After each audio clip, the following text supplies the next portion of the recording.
Yeah, I thought we were completely outperformed in the first half. Nowhere near good enough. I thought we made really good adjustments at halftime, got into the players a little bit, and had an excellent response in the second half. I thought it was a tale of two halves. I thought we were the better team in the second half, and they certainly were the better team in the first half. What was the focus of, how you spent your halftime, whether it was strategizing on the changes, wanting to adjust the tactics, and we talked to Taylor Davila before this. He mentioned the energy level picked up as well. What do you feel like kind of turned the tides for you guys to have a better final 45 minutes? I thought that the understanding of the tactical adjustments that we made from the players in the second half was excellent. I thought the mentality changed in the second half. In the first half, when we got our pressure right, we were not winning the second balls. They would then, catch us unbalanced. I thought our transition in the first half was really poor. And then I felt that tactically it wasn't anywhere near where it needed to be in the first half. When you look at the second half, I thought the subs that came in changed the game as we hoped they would and expected them to. I thought we created enough opportunities certainly to tie the game.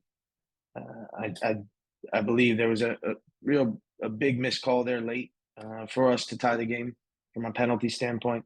But again, I think this is going to be good for us. We talked a ton and have continued to talk a ton about complacency, making sure it doesn't set in. I thought in the first half it did, and I felt the response to the adversity in the first half and the second half was excellent. You talked quite a bit about the opportunity for some guys because the lineup had stayed consistent over the first four games. I know it's early. How to use this extra time this week, this weekend off to evaluate, the lineup kind of moving forward and what you want to see. Yeah, listen, I think that there was poor individual performances in the first half, and there was good individual performance in the second half. We'll evaluate as we always do. There was opportunity there for some players, and I think it was an opportunity missed. But at the same time, you don't have time to dwell on it. You got to get back to work. You have to keep pushing and pushing the guys that are in front of you, and continue to make the decisions that I have to make difficult. Um, you know, I, I'm not going to make excuses for the result. I'm not going to make excuses for the rotation. Guys put in a huge shift on Saturday. The turnaround is quick, and like you saw, both teams made changes. So all in all, I expected more from us, no question about it. But we can use this as a learning moment for sure, and this will make us stronger, I believe, in the long run. Wouldn't normally point something like this out, but the number of slipping incidents on both sides, was that something you guys had to adjust to tonight? What Taylor mentioned even changing the shoes. I don't know if that was something that you all had anticipated between the warm up and the start of the game. They should have changed them before the game started. I'm not happy about that. And then mentioned that the weekend off.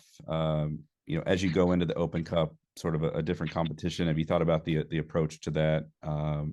Having a week to decide what sort of lineup and the cut play, that sort of thing. No, honestly, I this week, as far as game Saturday, game Tuesday, preparing for these two games in a quick turnaround, it's been my sole focus. I'll spend obviously all day tomorrow looking at it and putting together a plan for next week because we obviously play Tuesday there at home and then we travel from there to Loudon. So haven't made those decisions yet. We'll evaluate as a staff and then go from there.